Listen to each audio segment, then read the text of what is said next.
Hey there, Jackie Flynn here. Hey, thanks so much for joining us in this episode of Play Therapy Community Podcast. Today's episode is with Rotem Brayer. I'm really excited about it. It's all about EMDR therapy. But before we get started, I want to talk to you about the Neuroscience of Play Therapy Summit in Cocoa Beach. Or you could join us virtually. It's February 17th, 18th, and 19th, and it is going to be incredible.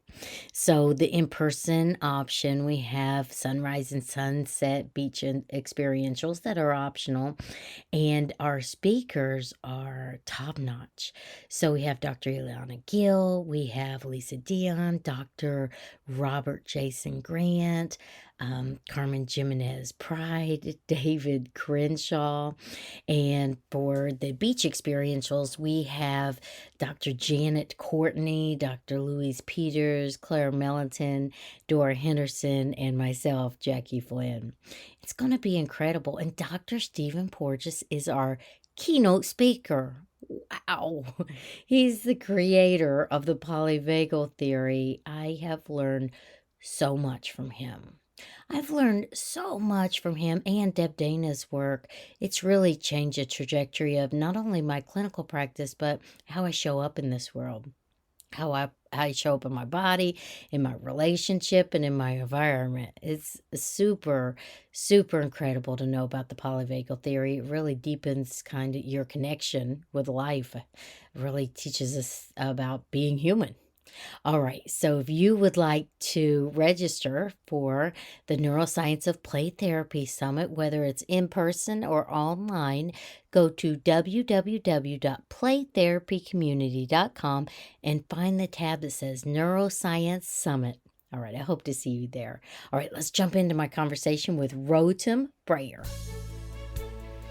Welcome to Play Therapy Community Podcast, providing connection, information, and inspiration to child therapists all around the world. Here's your host, a licensed psychotherapist, a registered play therapist, and my mom, Jackie Flynn.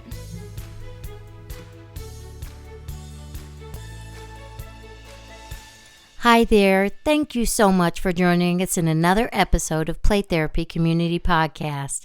This is Jackie Flynn, and I am super excited about today's episode.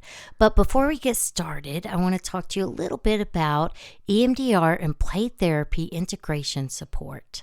I founded it about 6 years ago, and it's really my passion in life is to train EMDR child therapists how to integrate play therapy into every phase of EMDR.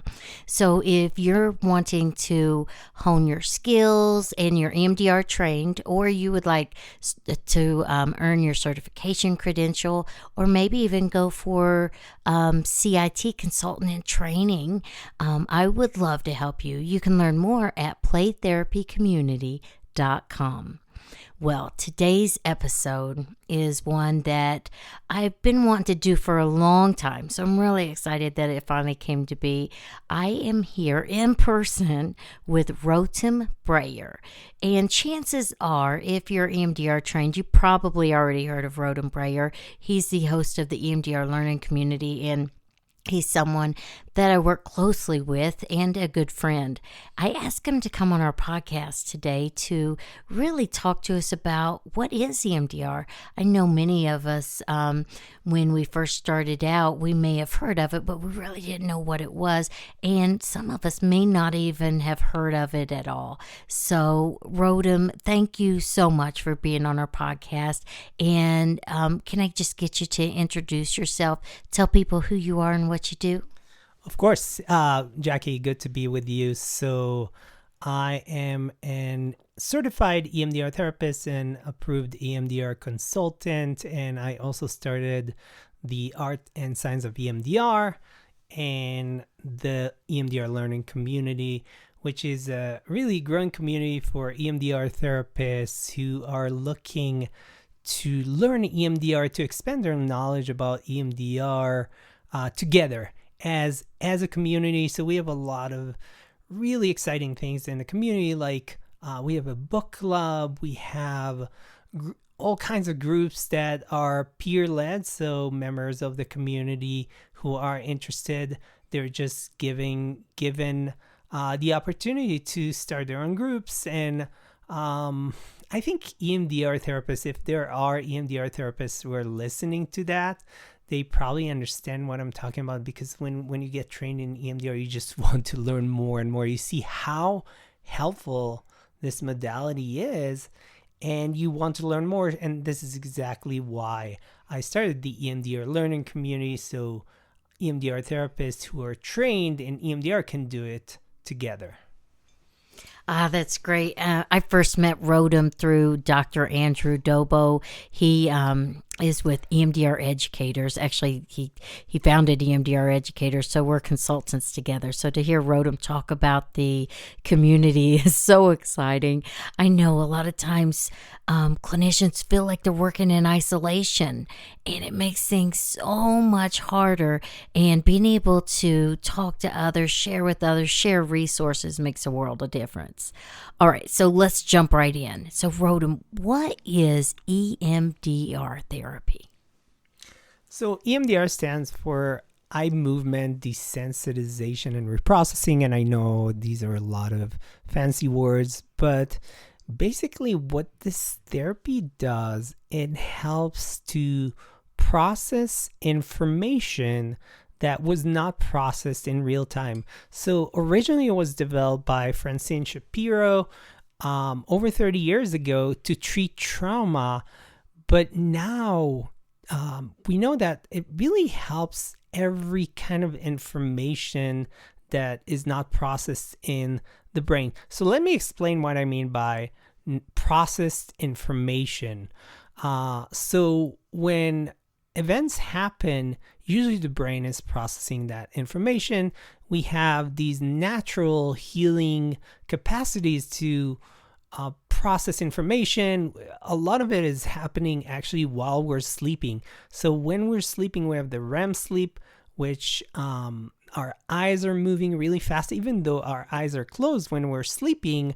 When we dream, there is some correlation between REM sleep and dream sleep, and our eyes are moving really fast. And when that happens, the information is being processed. So in other words, it means that it's being filed in the brain as something that happened in the past. Whereas when trauma happens, there's something that happens with this mechanism that is failing. So what happens is that events that happened in the past are not filed as happened in the past, so they keep feeling like they're still happening. And that's kind of like I'm going to the definition of trauma. Trauma is not just the event that happened in the past. Trauma is something that is still affecting our nervous system in the present as a result of unprocessed information that happened in the past. And I think that's a common misconception. I know it certainly was one of mine, about how like two people can go through the same event and they are experiencing it in two very different ways based on so many variables. Well, thanks so much for telling us about that, Rotem. I know Rotem and I teach an EMDR refresher course, and in that I got to hear so much neuroscience as one of Rotem's many specialties is really teaching us about the brain. All right, so if you are interested in getting trained in EMDR therapy, you do need to be a licensed therapist, or I guess you can be pre-licensed too. Just Rotem, what does one need to have to be able to be trained in EMDR therapy? Yeah, so in the past, you had to be a licensed practitioner. Now they're training people actually in graduate school, which is pretty exciting. In the United States, well, I want to talk actually not just about the United States. I think that people should do their research before they sign up for a training, because there are some accredited training institutes and there's some that are not. And when you are being trained with a training institute that is not accredited, it limits your potential for growth later down the road, and which we're going to talk in a few minutes with that, what that means and what that looks like. But I think that people should do their due diligence and research before they sign up for an EMDR training and get some information. So in the United States, there's EMDRIA, which is the EMDR International Association, and that's the kind of the EMDR governing body that trains therapists and trains the trainers to become trainers for EMDR. And there are other institutes, and their trainings are not regulated by EMDRIA. But I know, Jackie, you have listeners from all over the world. So in England or in Europe, there's EMDR Europe, and there are some other EMDR governing bodies in different countries and different areas of the world. So I think that before people get trained, they should look into the training institute they are choosing and make sure that they allow themselves this potential for growth. Yes, so important. I think many of us, we see a training in EMDR and we assume that it's the same as another training, but it can vary quite greatly. So Rotem and I are trained through EMDRIA, the EMDR International Association, but definitely check where you're at as well. I love that it can work with all ages. I use it with children, and it works really well. And many people specialize in certain areas, such as like sexual trauma or maybe developmental trauma. There's so many different directions you can go. Okay, so once you're trained in the basic training, and I know you can say, I'm an EMDR trained therapist. What is like the growth that goes with that, the path towards advancing as an EMDR trained therapist? Yeah, so there are many ways. So first of all, you get trained, you finish your basic training, and with the basic training, you do some consultations that are part of the basic training, and there are different ways to structure it. So different trainers structure it differently. Some do it while you're being trained, some do it between training sessions, and some do it after. But you're definitely getting you get 10 hours of consultations as part of your basic training, and that allows you to do some practice with your clients and to get some feedback from your trainer or consultant. And then the next step is to get certified. So if you want to be EMDRIA certified, and here I'm talking specifically about the process in the United States, you have to complete the basic training, of course. You have to have a certain amount of hours. So you have to have 50 EMDR therapy sessions with at least 25 clients. And that can take, a few months, or for some people, it even takes a couple of years. You have to have your continued education credit. So you have to complete a minimum of 12 hours of EMDRIA CE. So you're taking advanced trainings and you get some certificate from EMDRIA. And again, not every advanced trainings is EMDRIA certified, so you have to look into that. Then you have to get some letters of recommendations from peers. And then you have to have 20 hours of consultation, and you have to complete at least 10 hours through individual EMDR-focused consultation, and the other 10 hours can be in a small group. Yes, I went through my certification process years ago. Bill Brislin out of Orlando, Florida was my consultant that took me through the certification process. I know, Rotem, that's a lot of times I'll get questions. Is it even necessary to get certified? Is it worth it? I think absolutely. That's when I feel like I really streamlined the process, and I was able to really figure out what I was doing right and what needed to be corrected, and just to learn more efficient and better ways, and even new stuff that had came about since I had been trained. So certification, I think, at least for my path, was definitely a good move. And then moving on towards the consultant in training, and now a consultant, it's wonderful. And Rotem is as well. I was trained, actually my basic trainer was Reg Moore Robinson and Linda Ruff. It was amazing, so amazing, to where I was just hungry for more and more. They're through EMDR Connect. But you can actually, where can they find, like if they wanted to find like training, like what would they Google to find an EMDR basic training in their area? Yeah, so you can find, again, depends on where you are. If you Google EMDR trainings in your town, I'm sure you will find it. You can find it if you're in the United States. You can find it through the EMDR website, or you can go to the Art and Science of EMDR.